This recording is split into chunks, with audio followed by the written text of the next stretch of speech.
This call is now being recorded. Bom dia, né, a todos os presentes. Eu vi que tem muita gente chegando aí. Vamos começar a nossa aula hoje, sem muita demora, porque o objetivo é que a gente consiga fazer bastante exercício, tá, gente? Eu preparei aqui para hoje 3 exercícios bem completos. A gente vai ainda seguir no nosso conteúdo de escoamento interno viscoso incompressível. E eu preparei 3 exercícios que vai contemplar também o que a gente veio falando nas aulas passadas, né? Para que vocês entendam como esse conteúdo, tudo que a gente viu dentro de escoamento interno viscoso, ele vai se agregando. Então, só seguindo o nosso cronograma aí, a gente até dia 3 ainda fala de escoamento viscoso incompressível, e nas últimas aulas a gente vai tratar de escoamento externo. Só nossas datas, para vocês não esquecerem. Ficar aí registrado e relembrar para quem não abriu ainda o questionário, a importância de já ir fazendo o questionário parcialmente. Acredito que depois dessa aula de hoje, da aula de quinta-feira, vocês já consigam fazer uma questão que tem lá bem completa sobre escoamento externo ou interno incompressível. E eu vou fazer uma revisãozinha do que a gente vem tratando desse conteúdo, porque são pontos que a gente vai precisar nesses 3 exercícios que eu separei hoje, que eu falei para vocês. Só um minutinho, que está tocando aqui. E a gente vai precisar também, né, de assuntos que a gente viu nas aulas passadas. A gente está tratando de escoamento interno, né, envolto por paredes. A gente vem falando de calcular essa perda total que ocorre de um ponto até o outro, fazendo balanço de energia mecânica. E se o fluido ele perde essa energia de forma natural, nosso objetivo vai ser, na aula da semana que vem, né, dimensionar e escolher no catálogo de um fornecedor uma bomba que atenda a esse sistema elevatório. A gente vai falar também da composição desse sistema elevatório, de alguns pontos bem importantes a se ressaltar sobre uma instalação que contém uma bomba. Vou trazer aqui algumas imagens para demonstrar para vocês esses acessórios, a localização desses acessórios. E, por fim, a gente vai a um catálogo de um fornecedor, né? Existem vários, eu escolhi um da KSB, para que a gente escolha um modelo, escolha um diâmetro, um rendimento dessa bomba adequada para o sistema que a gente vai dimensionar. E, como eu disse, essas perdas agora elas são quantificadas para que a gente realize o nosso balanço de energia, e aí depois o nosso balanço vai ganhar também outro termo, que é a energia adicionada pela bomba. O que a gente quer é quantificar essa energia diante das perdas, diante da diferença de elevação, diante da diferença de pressão entre um ponto e outro, e a diferença de energia cinética. Diversos fatores influenciam essa perda, falamos na aula passada, como a viscosidade, o diâmetro, a rugosidade do conduto, né, o número de Reynolds, o comprimento da tubulação, a quantidade de acessórios, se esse conduto ele é novo, já sofreu algum tipo de incrustação, corrosão, tuberculização, todos esses fatores vão influenciar na perda de carga. E a rugosidade relativa é uma das mais importantes, né? É uma das variáveis adimensionais que, por meio do gráfico de Moody, juntamente com o número de Reynolds, a gente consegue calcular o nosso fator de atrito. Né? Fator de atrito esse que vai representar essa resistência ao escoamento do fluido quando internamente em contato com aquela superfície escoando. A gente falou também que os tubos podem ser classificados como lisos, semi-rugosos e rugosos, e essa classificação desses condutos vai nos permitir compreender e quantificar essa resistência. Se liso, ele depende somente de Reynolds, se semi-rugoso, ele vai ser dependente de Reynolds e da rugosidade, e se rugoso, ele vai depender predominantemente da rugosidade relativa. Só lembrando que quando a gente viu as fórmulas, eu acredito que essa resistência aí, as nossas fórmulas empíricas, né, essa resistência ficou mais notória, essa dependência, pois um conduto liso, né, a gente só precisa conhecer o número de Reynolds se o regime for turbulento para calcular essa perda. Se ele for semi-rugoso, na nossa fórmula empírica, a nossa equação empírica, a gente tinha ali a rugosidade e o número de Reynolds como predominantes para que a gente calculasse o fator de atrito. E o gráfico de Moody, como eu disse, esse gráfico ele é bem intuitivo, né, que nos permite calcular, que nos permite calcular o fator de atrito por meio do número de Reynolds e da rugosidade relativa. A gente vai cruzar essas duas variáveis para encontrar o nosso fator de atrito. A perda ela é dividida em distribuída e localizada, né?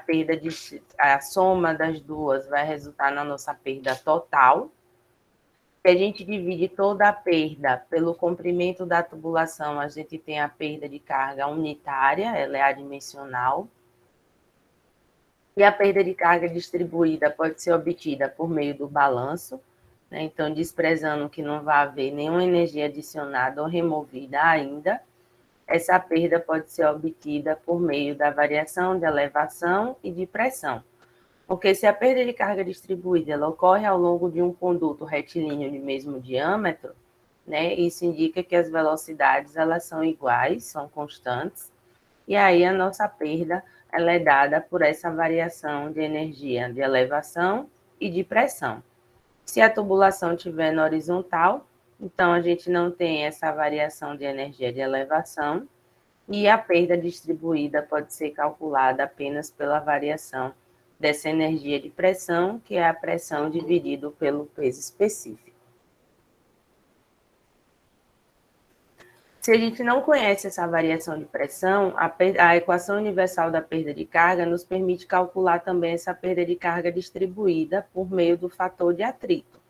Então, conhecendo o fator de atrito, a relação entre as dimensões desse conduto, comprimento e diâmetro, e a energia cinética, a gente pode calcular também essa perda de carga distribuída.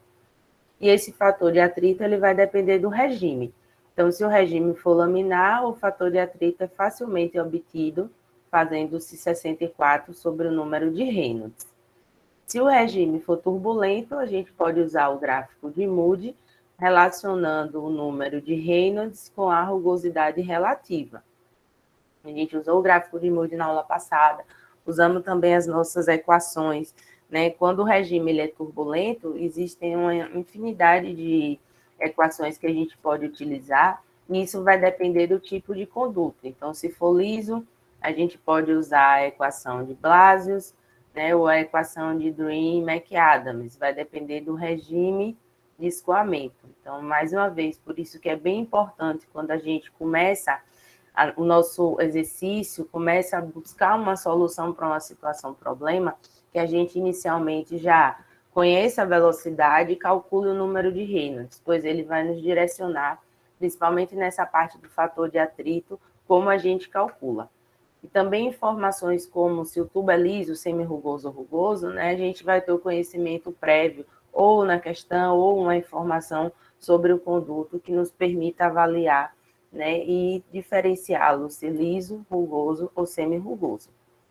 Se for rugoso, a gente vai usar o procedimento explícito, a equação de Sum-Jane, né, onde a gente depende aqui da rugosidade relativa e do número de Reynolds, e se for rugoso, a equação de Von. Foi até aí que vimos na nossa aula passada. Na nossa aula passada falamos da perda de carga distribuída. E na aula de hoje vamos falar da perda de carga localizada. A perda de carga localizada é aquela que vai ocorrer nos acessórios. Quando o fluido ele passa por um acessório, seja uma curva, uma válvula, um registro, um joelho, uma entrada, uma saída, vão existir perdas menores. O fluido ele vai rotacionar, ele vai mudar a direção, sentido do escoamento. Só um minutinho para eu colocar aqui o computador na tomada. Ele estava sem estar na tomada, eu acho que ele está descarregando. Só um minutinho, gente.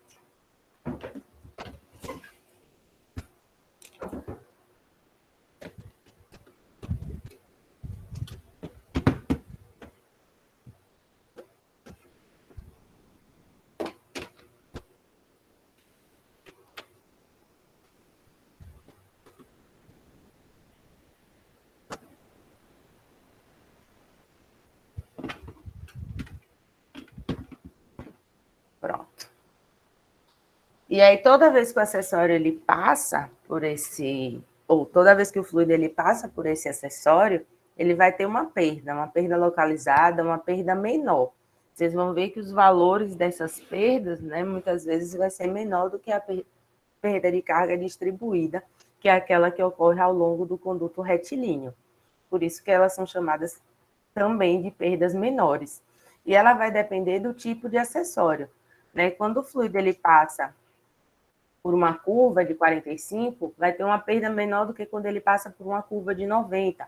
Então, eu vou falar um pouquinho desses acessórios também, da diferença entre eles, e vou mostrar dois métodos para calcular essa perda de carga localizada.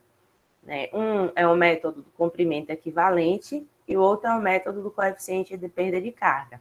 Mas, principalmente, o que a gente precisa conhecer é qual é o acessório na nossa estação elevatória. Quantos acessórios a gente tem, quantas curvas a gente tem, quantas válvulas a gente tem, quais são essas válvulas, se elas estão abertas, meio aberta, um quarto aberta, isso vai influenciar bastante essa perda. Como eu falei, a gente tem diversos tipos de curva, a gente tem as curvas, tem o joelho, quanto mais acentuado esse acessório, por exemplo, a gente tem uma curva de 90, né, vai ser uma curva de 90, que é essa daqui, vai representar uma perda muito menor do que, por exemplo, um joelho. Um joelho de 45 vai apresentar uma perda menor do que se ele for de 90. Então, tudo isso, o quão acentuado é esse acessório, vai nos dizer se essa perda é maior ou menor. Quanto mais acentuado, maior a perda, maior vai ser a rotação, maior vai ser a mudança de direção do fluido quando passar por esse acessório. As válvulas também. Então, existem diversos tipos de válvula. A válvula de gaveta, por exemplo. Uma vez ela está aberta, todo esse espaço ele fica livre para o fluido passar. Diferente de uma válvula de borboleta. Uma válvula de borboleta, mesmo quando ela está completamente aberta, o fluido ainda passa por um disco, gerando uma perturbação no movimento desse fluido, né? Gerando ali, a gente tem um acessório interno ali daquela válvula que o fluido vai se chocar, né? Vai rotacionar, resultando numa perda maior do que na válvula de gaveta. A válvula globo também. Então, a válvula globo, quando aberta, né, todo esse componente aqui, ele sobe e o fluido faz esse caminho para passagem. Então, é um caminho que já é diferente da válvula de gaveta também, né, gerando uma perda maior. A válvula de retenção, ela é uma válvula que tem esse disco, né, o fluxo do fluido nesse sentido vai fazer com que essa portinhola se abra, fique nessa posição e o fluido passe. Ou seja, precisa resultar em uma pressão. Existem também válvulas de retenção que são automáticas, ela abre e fecha por meio da variação de pressão, mas já é uma perda muito maior do que na válvula globo, por exemplo. O fluxo que vai fazer com que essa portinhola se abra, e quando ela abre, há a passagem livre do fluido. É uma válvula bem importante, porque em caso de parada de um sistema elevatório, com a queda de energia para uma bomba, por exemplo, essa portinhola se fecha e protege, né, a bomba e os acessórios que estão antes dela de um refluxo e uma volta com alta pressão do reservatório superior até esse acessório. É um acessório também que precisa de muita manutenção. Ele sofre alguns desgastes ao longo da sua vida útil. De ferro fundido, um acessório bem, bem forte para suportar essas variações de pressão e fechar nesses momentos, protegendo o sistema de bombeamento como um todo. A válvula de esfera também, é uma válvula que tem uma passagem livre, mas quando ela está meio aberta, um quarto aberto, o choque das partículas também é considerável. E a válvula de pé com crivo, válvula de pé de crivo, válvula pé crivo, vocês vão ouvir falar e ler nos livros e nos manuais de diversas formas, mas é uma válvula que ela está acoplada na linha de sucção. Linha de sucção é tudo que vem antes da bomba, então ela está acoplada na linha de sucção dentro do reservatório inferior. Ela é uma válvula que tem esse crivo, que é como se fosse um filtro para evitar a passagem de folhagens, a passagem de sólidos suspensos, ela tem esse dispositivo aqui com a mola, que por meio da pressão resultante pelo fluido nessa válvula, ela vai se abrir e o fluido vai passar para a linha de sucção, mantendo ela sempre escorvada. Escorvada é mantendo ela sempre totalmente preenchida de fluido, sem conter bolhas de ar. Então, é uma válvula fundamental que tem nas estações elevatórias, né, inserida aí na tubulação de sucção e no reservatório inferior. Mas é uma válvula que gera muita perda. Ela tem esse crivo, o fluido tem que atravessar esse crivo, depois passar por esse acessório, resultar numa pressão que vai depender da pressão atmosférica para que ela se abra e aí ela esteja, né, preenchida de fluido para passar para a linha de sucção. Então, só alguns exemplos, alguns modelos, eu gosto sempre de trazer essas imagens para que quando a gente fale na questão, é uma válvula de pericrivo, uma válvula de esfera, uma válvula de gaveta, uma válvula globo, né, vocês tenham essa noção de que tipo de válvula a gente está falando, né, principalmente essa imagem, como se dá essa passagem do fluido e como ocorre e por que ocorre essa perda de carga, horas menor, horas maior em certas válvulas. Se alguém tiver alguma pergunta, algum questionamento, lembrar de alguma válvula aí que porventura eu não mostrei, fiquem à vontade, viu, gente?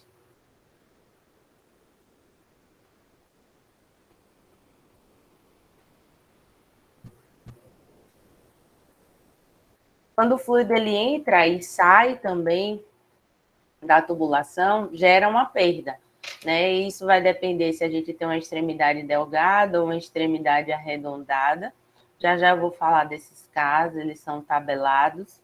Quando o fluido ele sai também do conduto, há uma perda. Então, a gente tem sempre que se atentar também para essas perdas na entrada e na saída e computá-las. E falando já como é que a gente vai calcular, né? O primeiro método que eu vou falar é o método para cálculo da perda de carga pelo comprimento equivalente. O que é que significa esse comprimento equivalente? Observem que aquela equação que a gente chamou de equação universal da perda de carga, para calcular a perda de carga distribuída, ela também vai ser utilizada para perda de carga localizada. É por isso que chamam de equação universal da perda de carga. Então, observe que a equação é a mesma, fator de atrito, comprimento por D vezes a energia cinética. O que muda é que na distribuída a gente tinha o comprimento da tubulação. E aqui, o nosso LE, ele é o comprimento equivalente daquele acessório, né? LE, comprimento equivalente. E o que significa isso? Significa que para cada acessório, né, a gente vai poder transformar aquela perda daquele acessório a uma perda equivalente a um trecho reto daquela tubulação, que vai resultar numa perda igual à perda daquele acessório. Por exemplo, eu tenho uma válvula aqui, observe. Então, essa válvula ela vai ter um comprimento equivalente de um acessório, de um trecho retilíneo, né, de X metros de comprimento equivalente, que vai resultar na mesma perda, ou seja, a perda desse acessório é igual à perda de uma perda distribuída de X metros de comprimento daquela tubulação. Por isso que é chamado de comprimento equivalente. Então, para cada acessório, a gente vai ter o comprimento equivalente.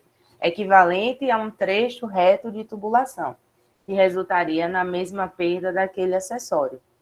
E esses valores, eles são tabelados, né? Eles estão presentes nos catálogos dos fornecedores, o comprimento equivalente daquelas válvulas, dos joelhos, dos T's, das junções, e a gente vai ter acesso a essas tabelas.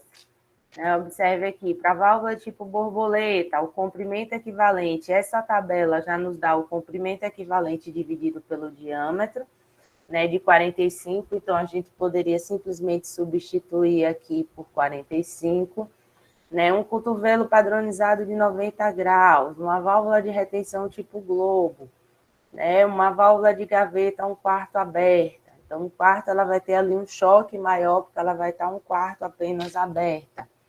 É uma válvula globo aberta, então aqui já é o comprimento equivalente dividido pelo diâmetro desses acessórios. Lembrando que a gente tem tabela também que tem apenas o comprimento equivalente, a gente ainda precisa dividir pelo diâmetro. Então, essas informações, a gente vai ter essas tabelas, o que a gente precisa saber é qual acessório que eu tenho. Então, eu vou fazer de acordo com o comprimento equivalente daqueles acessórios que eu tenho naquela tubulação. Esse é um dos métodos. O outro método é o método dos CAS, que a gente vai usar o coeficiente de perda. Observe que para calcular a perda de carga localizada nesse caso, é só a gente multiplicar o K daquele acessório pela energia cinética. E aí também esses Ks, eles foram determinados experimentalmente para cada acessório. A gente vai ter tabelas também com esses Ks, e para cada acessório aqui uma redução gradual, uma curva de 45, uma entrada de borda, uma válvula de retenção. O que a gente precisa é identificar esses acessórios no nosso problema para poder encontrar a perda de carga localizada. Qual o método que a gente vai usar, professora? É o do LEQ ou é o do K? Depende da informação que você tenha do seu acessório. Se você tiver de alguns acessórios o LEQ, você vai calcular pelo método do LEQ. Se você tiver de outros acessórios o K, pelo método dos Ks. E depois calcula-se separadamente, bem como a perda de carga distribuída também a gente vai calcular separadamente e depois somar. Compreendido? Essa parte de perda de carga localizada, O que eu vou falar é basicamente isso. Se vocês tiverem alguma dúvida, fiquem à vontade, que a partir de agora o que a gente vai fazer é exercício até o final da nossa aula. É o objetivo. Perguntas, dúvidas, tranquilo? Ficou compreendido? Por mim, pode ir para os exercícios? Surgem nos exemplos. Perfeito também, Vinícius. Então, eu vou precisar da ajuda de vocês. Lápis, papel, calculadora. Vamos fazendo naquele mesmo esquema que a gente estava fazendo na aula passada. A gente vai interpretando juntos. Vai também no decorrer da questão, aí vocês vão fazendo o cálculo, vão participando, e aí a gente vai fazendo, construindo a questão juntos. Vou mostrar a questão, a gente interpreta, vê todas as variáveis que a gente tem, o que é que a gente quer encontrar, e a gente vai passo a passo, construindo a questão, vocês vão calculando, passando para mim os valores, e a gente vai construindo e somando aquilo ali até chegar no nosso objetivo final. Beleza? Vou contar com a ajuda de vocês. Não me deixem aqui fazendo sozinho. O objetivo não é mostrar como se resolve a questão, É que a gente faça juntos, porque assim, como o Vinícius mesmo disse, as dúvidas vão surgir durante os exemplos. Tem várias tabelas, tá, gente? Só lembrando aqui, essas tabelas trazem alguns casos, E vocês vão ver como é que eu trago isso na questão. Ou já dou os casos nas questões, Ou posso também mostrar uma tabela para que a gente encontre o caso desses acessórios. Então, tá tudo tabelado, não tem nenhum mistério aí para a gente encontrar esses casos, que a gente precisa aplicar corretamente. Vamos lá, primeiro exercício.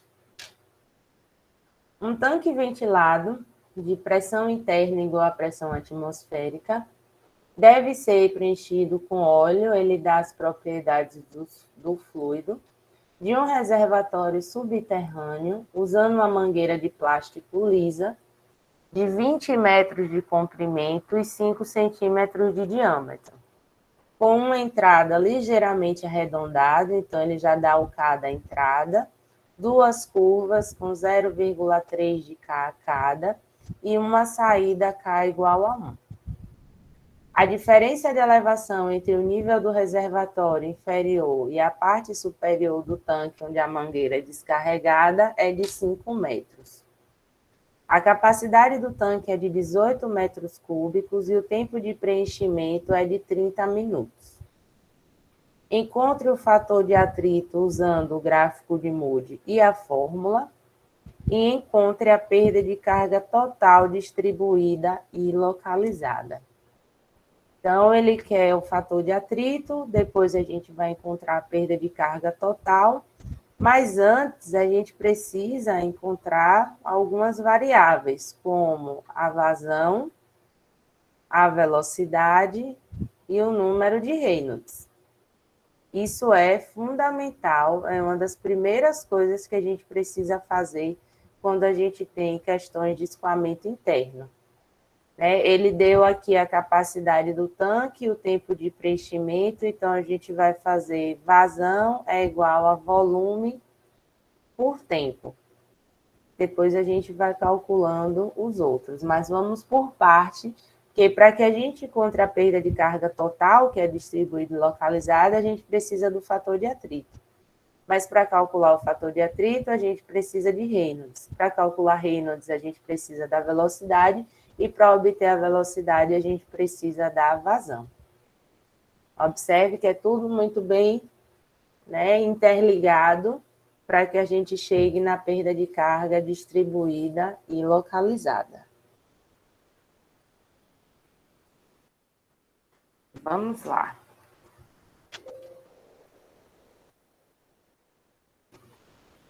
Deixa eu aumentar aqui. Só um minutinho, pessoal. A vazão vai ser volume por tempo, então a gente já tem essa vazão, ela já foi dada aqui na questão, 18 metros cúbicos preenchido em 30 minutos. Essa vazão vai dar 0,01 metros cúbicos por segundo. Vamos calcular a nossa velocidade. Vai ser vazão por área. Observem que essa tubulação tem um diâmetro constante.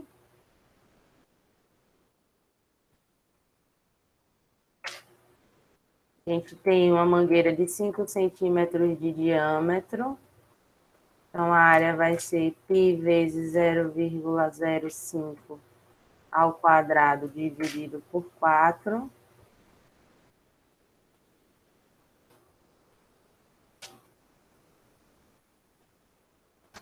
Vamos achar a nossa velocidade.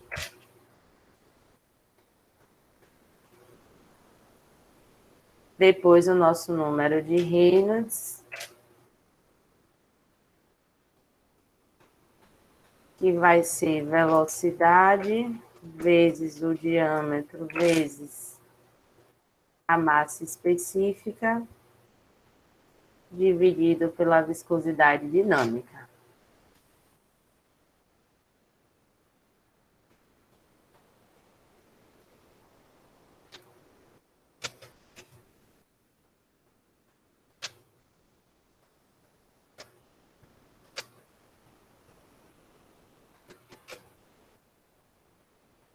Obrigada, Felipe.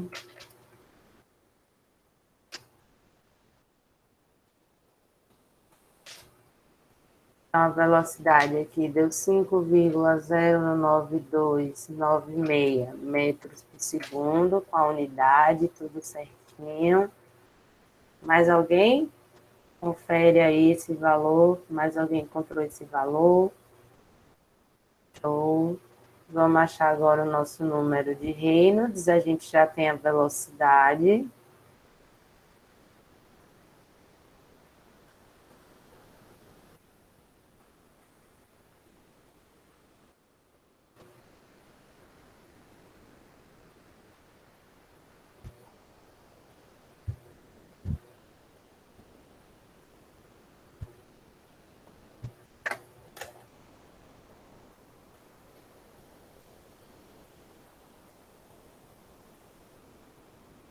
Obrigada aí, Talon.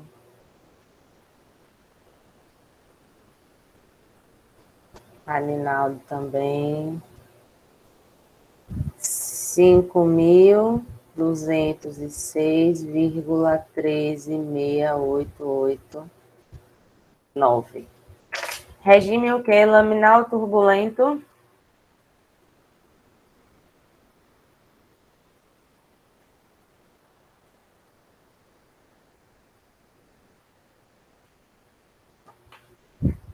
turbulento, né? Acima de 4.000, o regime é turbulento.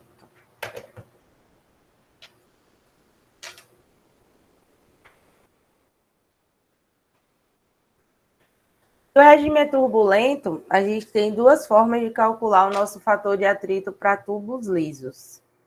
Esse foi o nosso número de Reynolds. Né? Observe que deu um valor abaixo de 10 a 5. E aí a gente vai calcular esse nosso número do fator de atrito usando a equação de Blasius. Porque existem duas formas de calcular a perda de carga ou distribuída para o regime turbulento para tubos lisos.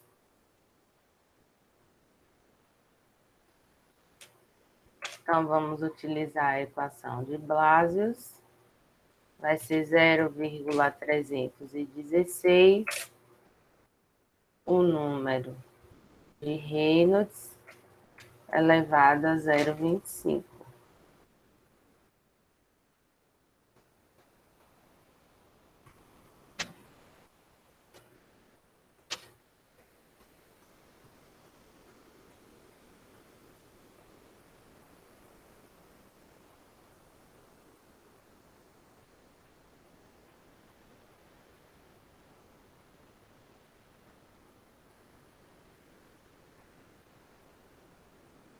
Vamos ver pelo gráfico de Moody também.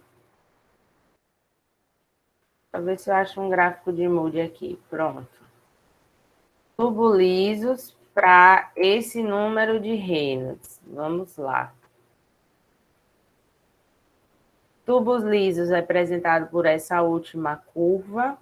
Número de Reynolds deu 5,2 vezes 10 a 3. Então,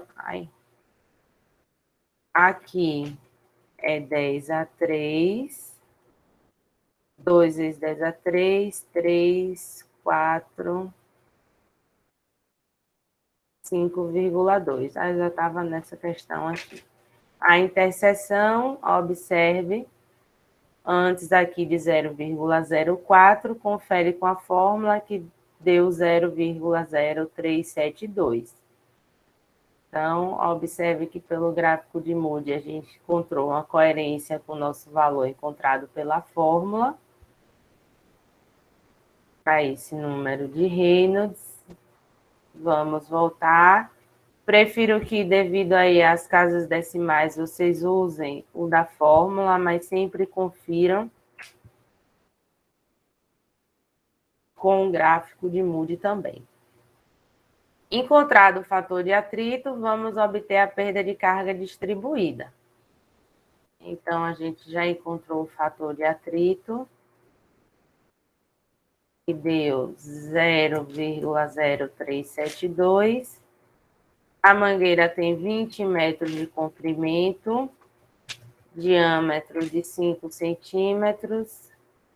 A velocidade foi 5,09, aqui entre parênteses, 5,09296. Vamos à gravidade 9,8 metros por segundo ao quadrado.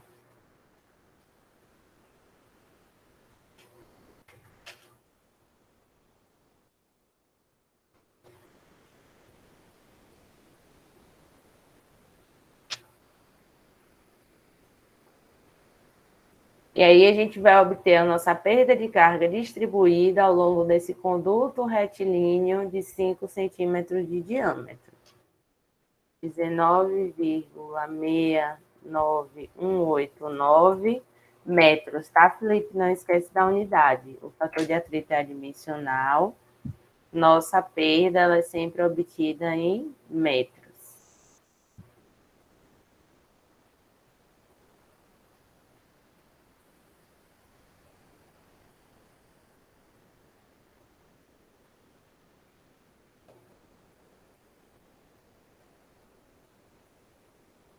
Ligeiro, né? Ele é bem para calcular e para digitar também. É para os dois. Sim, claro, volto sim. Aqui ela está toda a questão. Com a dúvida, João, pode perguntar.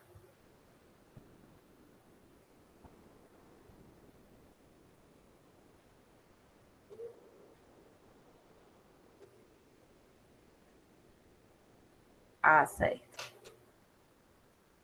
De nada. Observe que aqui ele já traz quais são os acessórios e os Ks desses acessórios para a gente calcular a perda de carga localizada. Ó. Tem uma entrada ligeiramente arredondada, com K igual a 0,12, duas curvas e uma saída. Então, a gente vai usar o método dos Ks para calcular essa perda de carga localizada.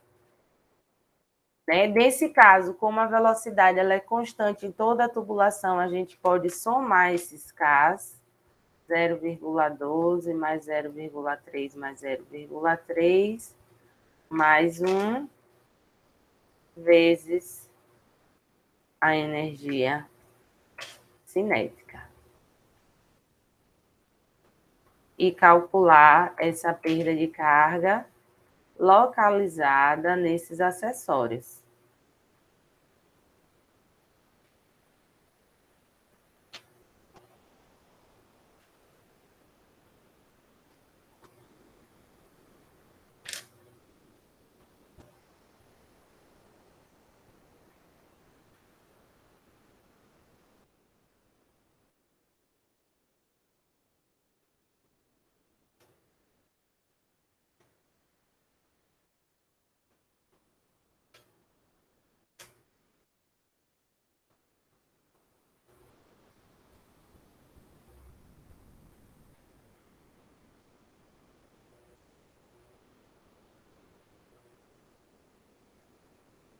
Um 1,91.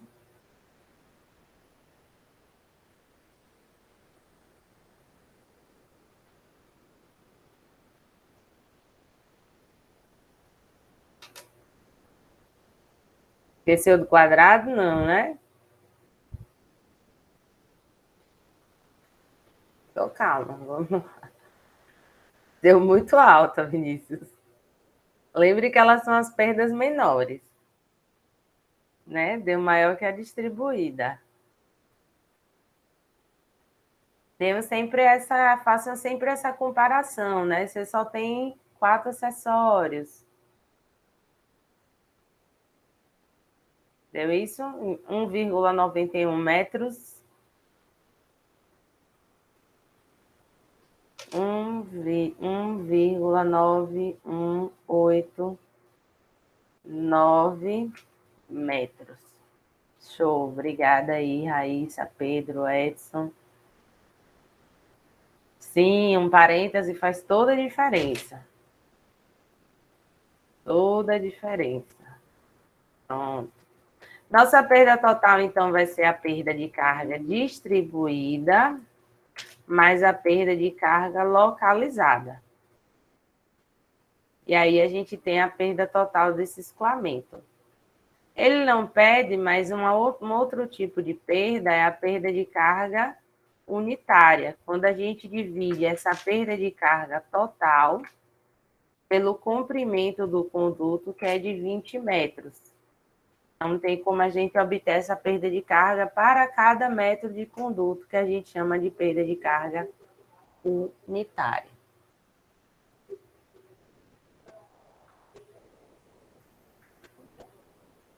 Ok? Certinho. Perguntas, dúvidas, só recapitulando por meio da vazão. Deixa eu só voltar aqui. A gente recapitular a questão. Por meio da vazão, a gente obteve a velocidade, o número de Reynolds. Como o tubo era liso para regime turbulento, a gente usou a equação de Blasius para calcular esse fator de atrito. Com o fator de atrito, calculamos a perda de carga distribuída ao longo de 20 metros. Depois, pelo método dos Ks, a gente pôde somar todos os Ks e multiplicar com energia cinética para obter a perda de carga localizada. Né? A soma da distribuída com a localizada é a perda total. Se a gente divide a perda total pelo comprimento do conduto, a gente tem a perda de carga unitária. Certo? Perguntas? Tranquilo essa questão? Ela é trabalhosa, a gente precisa ter cuidado com os cálculos, precisa ter cuidado com, né, os parênteses, as potências e calcular essa perda de carga. Vamos fazer mais uma, vamos fazer várias, vamos fazer o máximo que a gente puder até o horário aí do fim da nossa aula. O sistema abaixo deve levar água para o reservatório 2. Ah, perfeita pergunta, Pedro. A gente pode somar os Ks quando a gente tem comprimentos constantes. Comprimento constante, em regiões de mesmo comprimento, ou mesmo diâmetro. Deixa eu organizar. É porque eu vou mostrar uma situação e você vai entender por que não pode somar os Ks. Os Ks, eles são somados e multiplicados em energia cinética. Então, se você tem uma tubulação constante, essa velocidade vai ser constante. Então, naquela tubulação de velocidade constante, naquele trecho, como nesse exemplo a gente fez em toda a tubulação, de um reservatório até o tanque, ela tinha diâmetro constante, eu pude somar todos os Ks daquele acessório, porque ele estava acoplado a essa tubulação de diâmetro de 5 centímetros. Então, eu pude somar. Vai ter situações em que a gente vai ter um trecho da tubulação com X diâmetro e outro trecho da tubulação com Y de diâmetro. Então, você não pode somar todos os Ks, por quê? Porque a energia cinética, a velocidade desses trechos vão ser diferentes. Então, a gente vai ter que fazer separado, somando só os Ks daquele trecho com aquela velocidade, e depois separar e somar só os Ks daquele outro trecho com aquela velocidade. Entendeu? Essa é a condição. Eu posso multiplicar Ks que estejam nos trechos de mesmo diâmetro e mesma velocidade. A gente vai fazer um exemplo que a gente tem no mesmo problema diâmetros diferentes de conduto. Aí vocês vão ver que a gente vai precisar fazer separado, porque se muda a velocidade, muda tudo. Muda Reynolds, muda fator de atrito, muda energia cinética. Né? Nesse caso, a gente pode somar porque o diâmetro é constante, mas vai ter situações em que a gente não vai poder fazer isso. O sistema abaixo que leva água para o reservatório 2, com vazão de 5,6 litros por segundo, por um tubo. Observe que ele já não fala que é liso, ele diz que o tubo é semi-rugoso. Ezinho sobre D é a rugosidade relativa de 0,001, 122 metros de comprimento e 50 milímetros de diâmetro, passando por diversos acessórios. Olha, os acessórios, ele já dá os Ks aqui na tabela. Massa específica e viscosidade cinemática. E ele pede para que a gente determine a perda de carga total.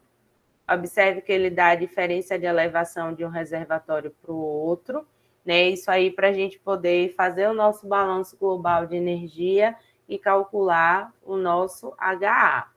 Mas vamos primeiro agora só calcular a perda de carga total, que é o nosso foco da nossa aula passada com essa aula de hoje. Vamos lá. Primeira coisa, a gente já tem a vazão. Vamos calcular. Outra coisa, ele disse que o conduto era semi-rugoso. Então, a gente vai fazer pelo gráfico de Moody, mas tem também a nossa fórmula de Summerjane para calcular o fator de atrito para condutos semi-rugosos, que eu já trouxe aqui qual é. Mas a gente vai fazer também pelo gráfico de Moody, não se preocupem.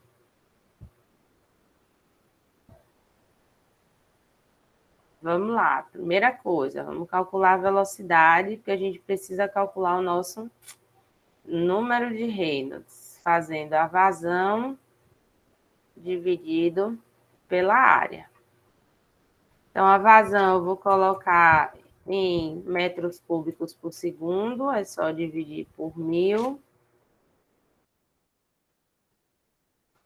O diâmetro é de 50 milímetros.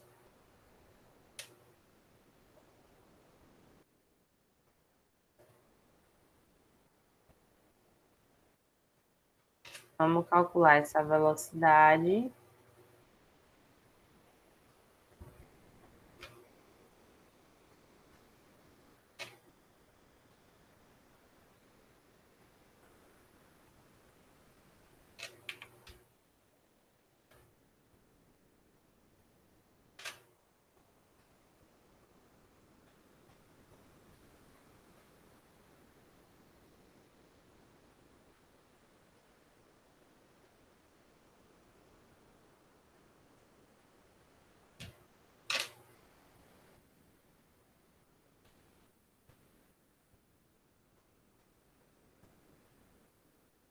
Dois vírgula 85206 metros por segundo. Obrigada, Felipe. Observe que ele deu a viscosidade cinemática, então a gente vai calcular pela forma reduzida de Reynolds, né, usando a viscosidade cinemática. Então, a gente tem a velocidade. Obrigada, Edson.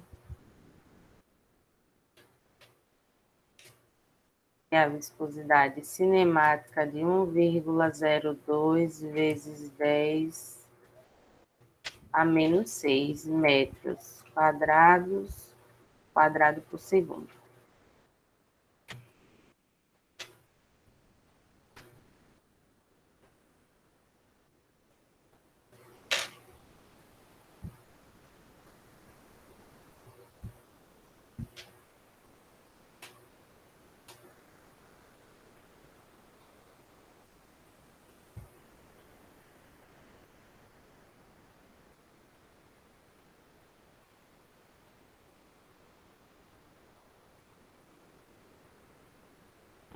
Três nove oito zero seis. Regime turbulento, né? Vamos pegar nossa rugosidade relativa, Ezinho sobre D, e o nosso número de Reynolds. Raíssa pode ter sido a vírgula do 10 a menos 6 aqui, olha, coloca entre parênteses na hora de calcular, dá 139.000, refaz. Por favor, seria importante, Vinícius. Mas a gente vai botar em notação, mas é importante a gente trazer as casas decimais também. 5 casas aí não é o ideal, mas aqui umas 2, 3 casas também já é ideal. Quanto foi que deu de casa decimal aí, minha gente? Perfeito. 86275. Perfeito. Vamos sempre trazer as casas decimais, tá? 0,001. Eu vou lá para o gráfico de Moody agora. Isso, a vírgula é de milhar, né, Raíssa? Certinho agora. Então, esse é o nosso número de Reynolds. A nossa rugosidade relativa, que é o Ezinho por D,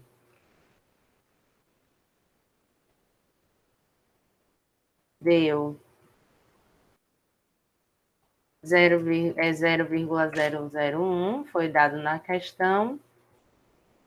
Vamos lá. Vou trazer aqui. Então, deu 1,3. 1, 2, 3, 5 vezes 10 a 5. Então, 1,4. Aqui é 1. 1,4 vezes 10 a 5.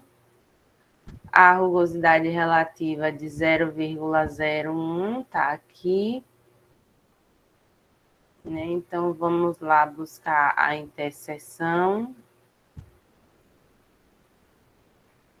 Aqui, traçar para a esquerda, para obter o nosso fator de atrito. Dizer aproximadamente aí 0,021, 0,021, 22 aí aproximadamente.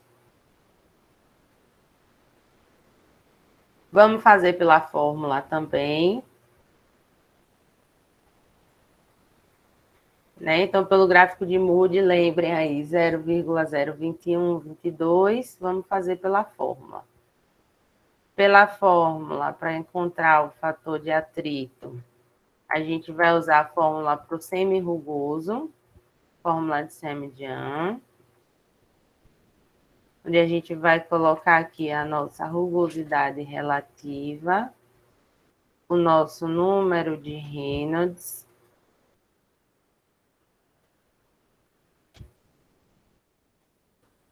0,0. Tem só um zero, João. Um zero depois da vírgula. Isso, 0,021. Perfeito. Obrigada aí por colocar no chat. Tranquilo. Vamos fazer pela fórmula também, para ver se bate. Tome muito cuidado na hora de fazer esses cálculos, gente, do fator de atrito. Eita.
Acho também, Vinícius. Queria dizer o contrário, mas também acho. Até porque teria que. Ó, lá no gráfico de Moody, 0,0041. Ó, bem aqui embaixo. Por isso que é importante a gente fazer sempre pela fórmula e pelo gráfico de Moody, gente.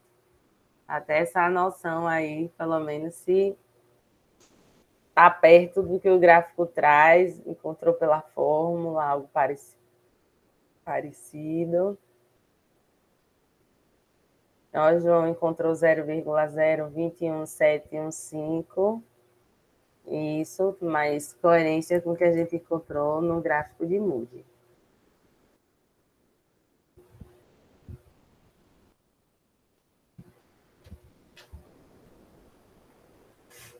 Faz, Vinícius. Já vão treinando na calculadora aí. Tem mais casas. 71495.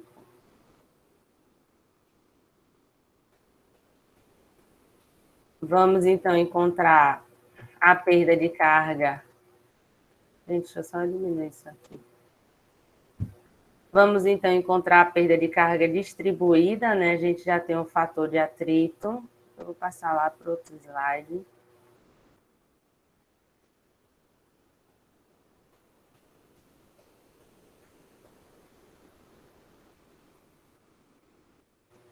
Então, a gente já tem um fator de atrito que a gente encontrou. Vamos encontrar a perda de carga distribuída. Ó, depois a gente encontra a localizada.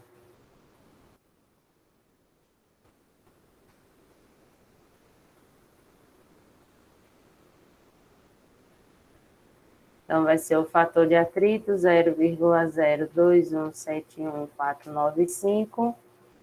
Ele deu o comprimento da tubulação na questão, 122 metros, diâmetro de 50 milímetros. Vou só ver aqui a velocidade, 2,852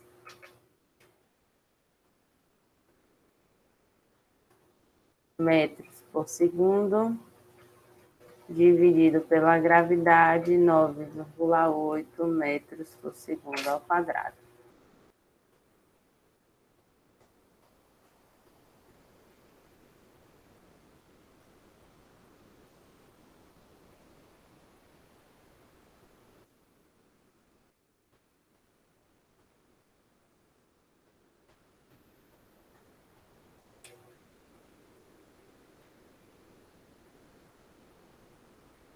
Ficada, Felipe, 21,9883 metros.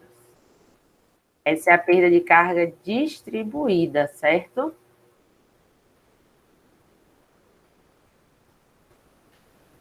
A localizada, ele deu os Ks aqui na imagem, né? Como o diâmetro é constante, a gente pode somar todos os Ks, foi como eu estava explicando a Pedro. Se a gente tivesse, antes da bomba, um diâmetro diferente de depois da bomba, aí a gente teria que fazer, para antes da bomba, só a localizada da entrada e da válvula globo, multiplicada com energia cinética, e depois ia ter que fazer separado para depois da bomba, com os Ks de depois da bomba, na linha de recalque. Como aqui a gente pode somar todos os Ks, vou somar aqui 0,5, e no final soma. Sempre no final a gente vai somar todas as perdas, localizada e distribuída. 0,5 mais 6,9, mais 0,25, mais 0,95, mais 3,7, mais 1. Então, a gente pode fazer isso tranquilamente.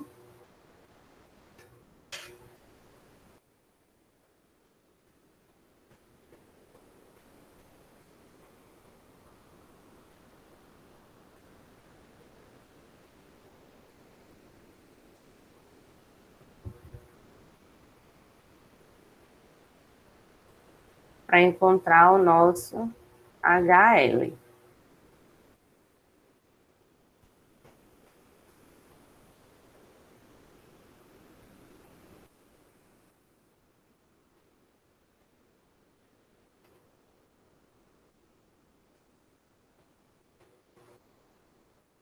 Cinco vírgula 51943 metros. Perfeito. Estou gostando de ver aí da sincronia. Então, essa vai ser a nossa perda de carga total, o somatório da distribuída com a localizada que a gente encontrou pelo método dos Ks.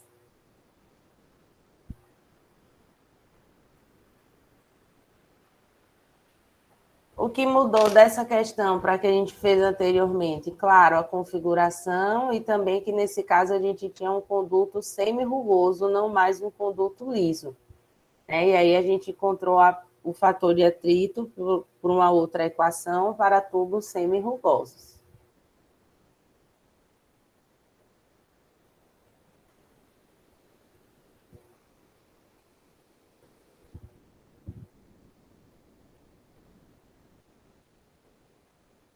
Perguntas?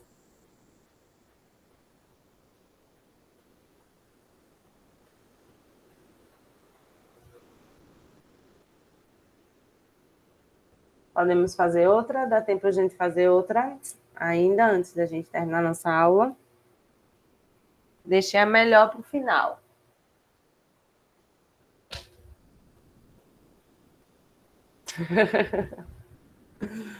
Vamos lá. A questão é bem interessante, gente. Ela é pequenininha assim, mas é bem legal. Vamos ler, vamos interpretar e vamos ver o que é que ela pede. Na instalação da figura abaixo, observe que a gente tem aqui os acessórios estão circulados, né? Uma bomba, aqui é o reservatório inferior e aqui é um reservatório superior que está pressurizado. Escoa a água uma vazão de 10 litros por segundo, propriedade do fluido. Dados diâmetros de recalque. Recalque é tudo que está depois da bomba, de 6,25 centímetros. O diâmetro de sucção. Sucção é tudo que está antes da bomba, de 10 centímetros. Ambos os tubos lisos. A pressão efetiva do reservatório superior é de 0,2 megapascal. Para o cálculo das perdas localizadas, ele dá para alguns acessórios o LEQ e para outros acessórios ele dá o K. Então, a gente vai calcular, a gente vai ter que separar essa questão, né, em linha de sucção e linha de recalque, porque se os diâmetros são diferentes, a gente vai ter que calcular tudo separado. Velocidade para a linha de sucção, Reynolds da linha de sucção, fator de atrito, perda de carga distribuída e localizada, tudo para sucção. Depois, para o recalque, a gente vai ter que calcular tudo novamente para o recalque. Por quê? Porque se os diâmetros são diferentes, a energia cinética, né, a velocidade é diferente. Então, a gente vai ter que calcular tudo separado. Com muita calma, com muita atenção. É quase uma revisão. E o que ele pede, a gente ainda vai fazer o balanço de energia. Ele vai fazer um balanço de energia ainda, porque ele pede, ó, o número de Reynolds para a linha de sucção e de recalque, o fator de atrito para a linha de sucção e de recalque, a perda de carga total, e ele ainda quer que a gente encontre energia adicionada pela bomba. Né? Se eu tenho as perdas, qual é a energia que a minha bomba deve adicionar para que o fluido saia desse reservatório e chegue nesse? Então, vamos com calma calcular o que se pede separadamente para a linha de sucção e para a linha de recalque. É uma questão bem completa, como o Vinícius falou, é quase uma revisão do que a gente está falando aqui de perda de carga, de escoamento interno, uma questão bem completa, vamos fazendo, vamos participando. A gente vê o que, é que a gente vai conseguir fazer até hoje, né, na aula de hoje, e aí a gente completa, termina ela na aula de quinta-feira, se for o caso, para a gente conseguir fazer com bastante calma e bastante atenção. Vamos lá.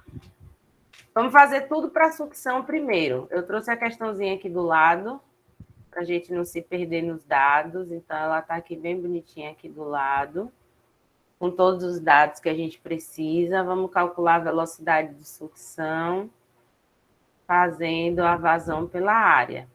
A vazão ele deu, vamos só transformar para metros cúbicos por segundo, dividido pela área.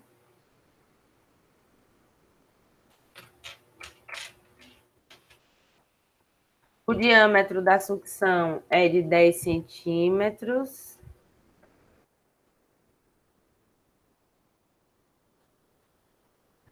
Gente, o diâmetro da sucção, genuinamente, ele é sempre maior do que o diâmetro do recalque, para que a minha velocidade seja menor na sucção e, consequentemente, as perdas também sejam menores. Né? O meu fluido ele tem que sair do reservatório inferior para o reservatório superior, tendo o menor número de perda possível. Então, a minha linha de sucção ela é sempre mais curta, com poucos acessórios e uma velocidade, né, menor, por isso que o diâmetro maior.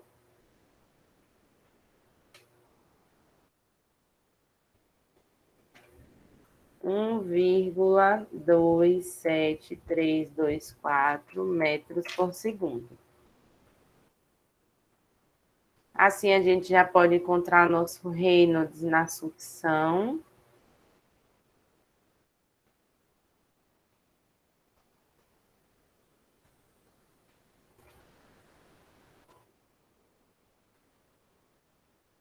A viscosidade cinemática.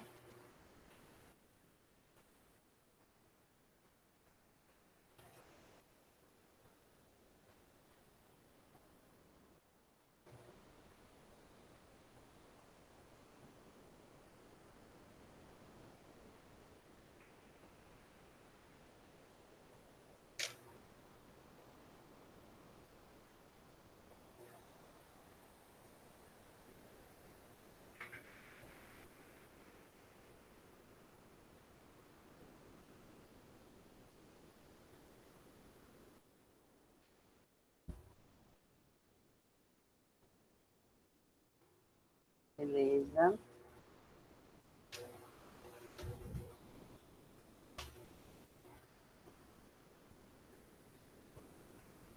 Já temos Reynolds, já temos a velocidade. Ele deixou aqui, né, bem explícito de que o tubo ele é liso. Então, a gente vai ter um regime turbulento com esse número de Reynolds para tubos lisos. Então, olha lá, a gente vai usar a nossa equação de Green e McAdams, porque o número de Reynolds deu acima de 10 a 5. É a 5, tá? Deixa eu só trocar aqui que eu botei menos 5 e é a 5. E aí vamos calcular o nosso fator de atrito na sucção. 0,0056 mais 0,5 vezes Reynolds elevado a 0,9.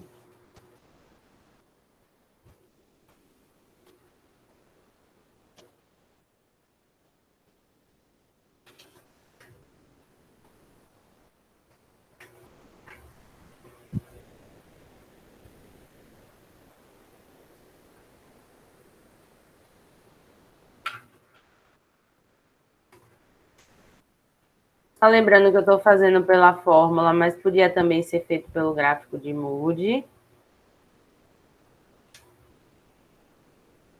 É 0,30. É menos 0,32. Eu trouxe o 0,9 da. Obrigada, Vinícius. Eu trouxe o 0,9 do semi-rugoso, tá? Na cabeça. Não é menos 5 também, não, né? Já tô zoada aqui. Não sei porque eu insisti em botar esse menos 5, se é 10 a 5. Obrigada aí pelas observações. O 0,9 é do semi-rugoso. Eu trouxe o expoente do semi-rugoso. Desculpa.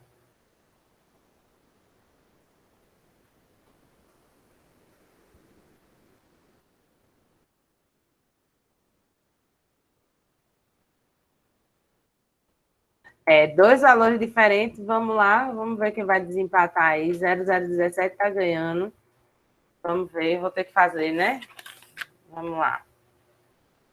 1,27324 elevado a menos 0,32 vezes 0,5 mais 0,0056. 27324 vezes 10 a 5 elevado a menos 0,32 vezes 0,0056.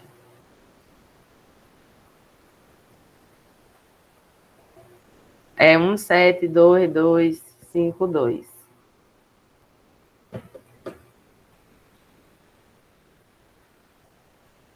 Então, aqui é o fator de atrito da sucção. Vamos encontrar a perda distribuída na sucção, agora que a gente já tem o fator de atrito. É só fazer o fator de atrito vezes o comprimento.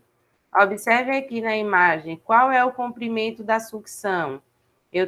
A gente tem 1 metro, mais 2, mais 5, então a gente vai ter 8 metros de conduto.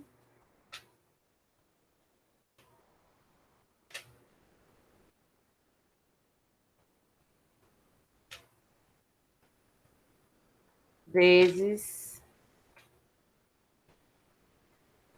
O 5, eu acho que eu já tinha respondido ali o 5 positivo.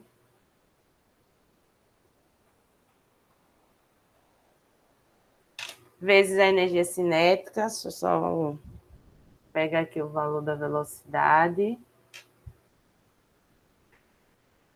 1,27324 metros por segundo.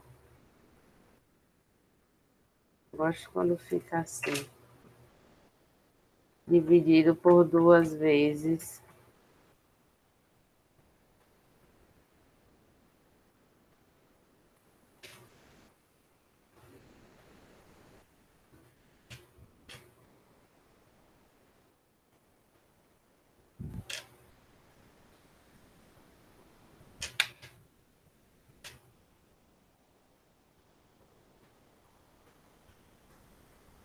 para a gente encontrar a perda de carga distribuída.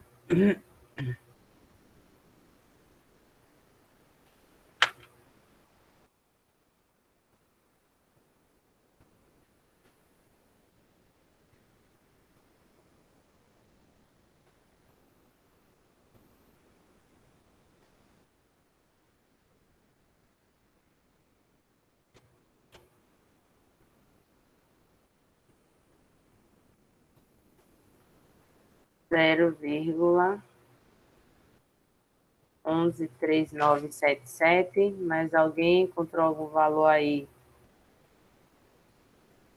não tão aproximado? A perda ela vai ser realmente pequena, porque a gente tem só 8 metros, né, de conduto, então vai ser uma perda bem pequena. O ideal aí para sucção, uma perda pequena.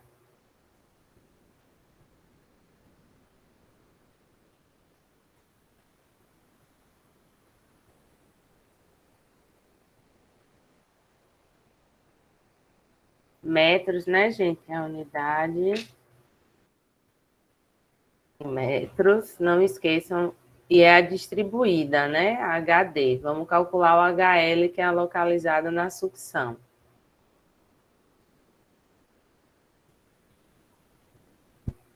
Obrigada, Raíssa, João, Felipe. Gente, somos mais 40. Vamos também, vocês que estão aí mais em silêncio, contribuir também, fazendo, colocar aqui no chat, abrir o microfone, fiquem à vontade. Vamos participar. Hoje não está valendo, não, mas até que podia, né? Era fazer um valendo hoje. Vocês participaram tanto.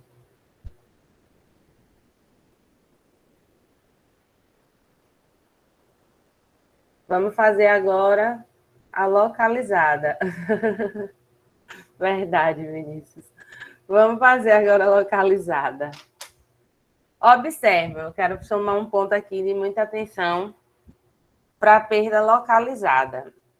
Na sucção, que é onde a gente está fazendo, a aula passa bem mais rápido, Raíssa. Para mim, para vocês, já vai dar 9h10 já, 10h10 já. Passa muito mais rápido. Olhem aqui. Na sucção, que é tudo que está antes da bomba, onde eu estou mostrando aqui na imagem, a gente tem o acessório 1 e 2. Aqui, 3 e 4 é só para identificar a bomba. E do acessório 1 e 2, ele deu o comprimento equivalente. Observe, o LEQ. Vou até botar de outra cor aqui. Ele deu o LEQ, o comprimento equivalente. O restante aqui que a gente tem é do recalque. Então, nesse caso aqui, a gente pode, como esse acessório 1 e 2 está na linha de sucção, a gente vai fazer agora a perda localizada pelo método do comprimento equivalente, não dos Ks, usar o fator de atrito 00172252 e somar esse comprimento equivalente desses dois acessórios, que é 20 metros mais 2 metros, dividir pelo diâmetro, que é 10 centímetros, e multiplicar com a energia cinética, porque esses dois acessórios estão nesse conduto que tem essa velocidade de 1,27. Usamos, então, o método do comprimento equivalente.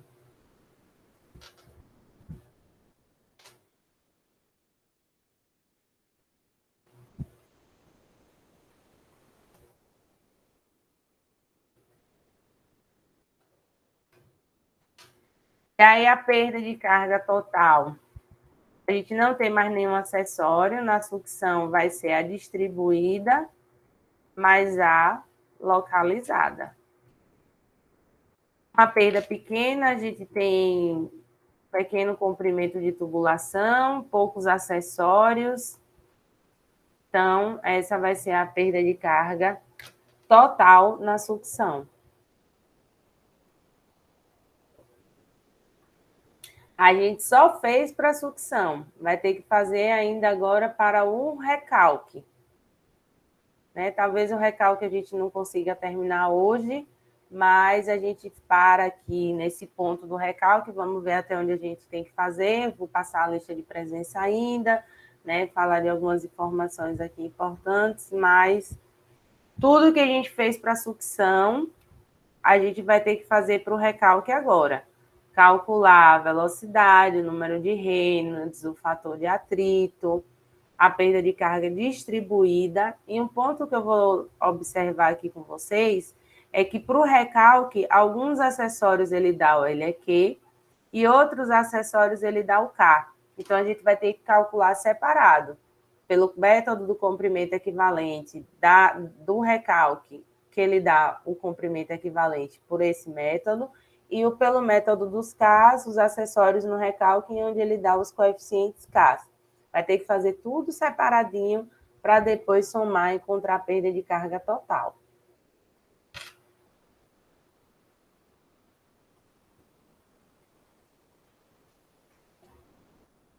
Depois a gente vai ter que somar todas as perdas na sucção, todas as perdas no recalque, para ter a perda de carga total. Lembrando que o recalque tem agora 6,25 centímetros de diâmetro, né? Então, tudo vai mudar aqui a velocidade, o número de Reynolds, e a gente vai calcular tudo novamente para o recalque. E esses aqui são os acessórios do recalque. O comprimento, olha, aqui do recalque, a gente tem 50 com 10 com 1. A gente tem 61 metros de comprimento para calcular a perda de carga distribuída.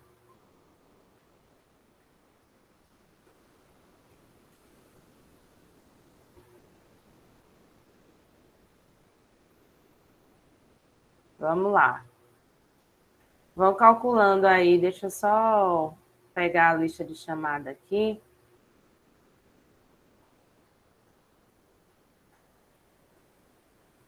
Enquanto isso, eu vou deixar aqui na tela para vocês irem calculando a velocidade, o número de Reynolds. Enquanto eu vou pegando aqui a lista de presença, eu vou gerar essa lista de presença, só um minutinho.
Isso, Raíssa. Metros por segundo, lembra da unidade?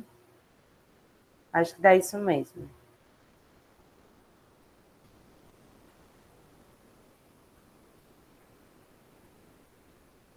A lista de presença está no chat, gente, da nossa aula de hoje, que já está pertinho do fim. Sim, Pedro, foi alguma casa decimal aí. Alguma casa decimal, dá 3,25, como no de Raíssa.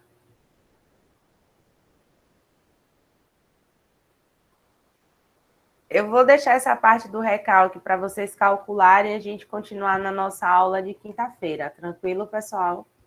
Só essa parte do recalque faz a mesma forma como a gente fez para a linha de sucção. E na aula de quinta-feira a gente volta, né? Eu dou o conteúdo, a gente volta para essa questão e segue fazendo pela linha de recalque. Tranquilo? Tudo bem? A gente fazer assim? Que a linha de recalque ainda vai ser muitos cálculos para a gente não começar e parar. Então, a gente para, mas vocês terminem, viu? Terminem essa questão para a gente voltar na aula de quinta-feira, a gente volta nessa questão e finaliza o nosso conteúdo de escoamento interno.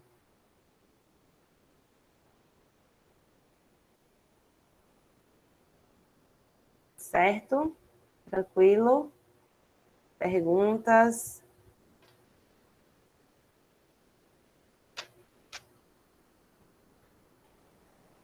Vou interromper o compartilhamento. Eu já vou colocar essa... Achou o erro, Neto? Vou colocar esses slides também aqui já lá no Cigar para vocês.